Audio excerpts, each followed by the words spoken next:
రైతు బంధు ఇయ్యే చేత కాదు నీకు. రైతు బంధు ఇయ్యకుండా రైతుల ఉసురు పోసుకుంటా ఉన్నావు నువ్వు.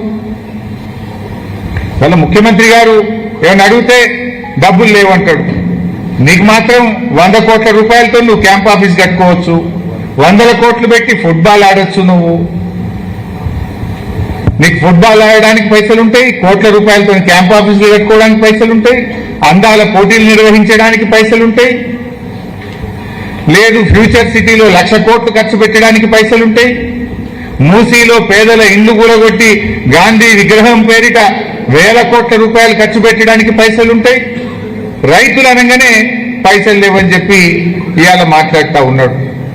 రేవంత్ రెడ్డికి బూతుల మీద ప్రేమ ఉన్నది కానీ రైతుల మీద ప్రేమ లేదు. బూతులు మాట్లాడడానికి నీకు నోరు వస్తుంది, రైతుల గురించి మాట్లాడడానికి నోరు రాదు. ఇలా సాదా బైనామా. ఆ రోజు కేసీఆర్ గారు ముఖ్యమంత్రి ఉన్నప్పుడు 6,18,000 మంది రైతులకు ₹1 ఖర్చు లేకుండా సాదా బైనామా చేసి ఇచ్చిండు కేసీఆర్ గారు. రెండవ దశ అప్లికేషన్లు తీసుకున్నది బీఆర్ఎస్. ఇంకా ఎవరైనా మిగిలిపోతే వాళ్ళకు కూడా చేస్తామంటే 8,92,000 మంది రైతులు దరఖాస్తు పెట్టారు.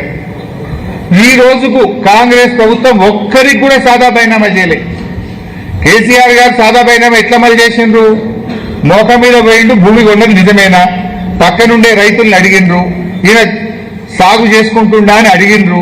అది నిజం ఉంటే ఆర్డర్ పాస్ చేసిండ్రు, వాళ్ళకు పాస్బుక్లు ఇచ్చేసినాం, టైటిల్ డీడ్ ఇచ్చేసినాం. కానీ ఇలా కాంగ్రెస్ వచ్చినాక ఆ రోజేమో ఎలక్షన్ల ముందు ఏం చెప్పిండ్రు?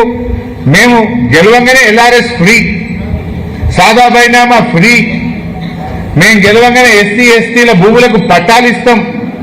ఇప్పుడేం చేస్తుండ్రు? ఎల్ఆర్ఎస్ ఏమో ముక్కు బిండి పేదల దగ్గర డబ్బులు వసూలు చేస్తున్నారు.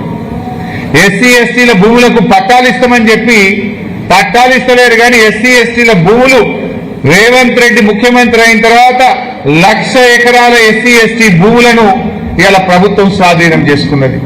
1,00,000 ఎకరాలు తీసుకున్నారు. ఇందిరమ్మ రాజ్యం అంటే ఎస్సీ ఎస్టీలకు భూములు పంచుడా, ఎస్సీ ఎస్టీల భూములు గుంజుకుడా?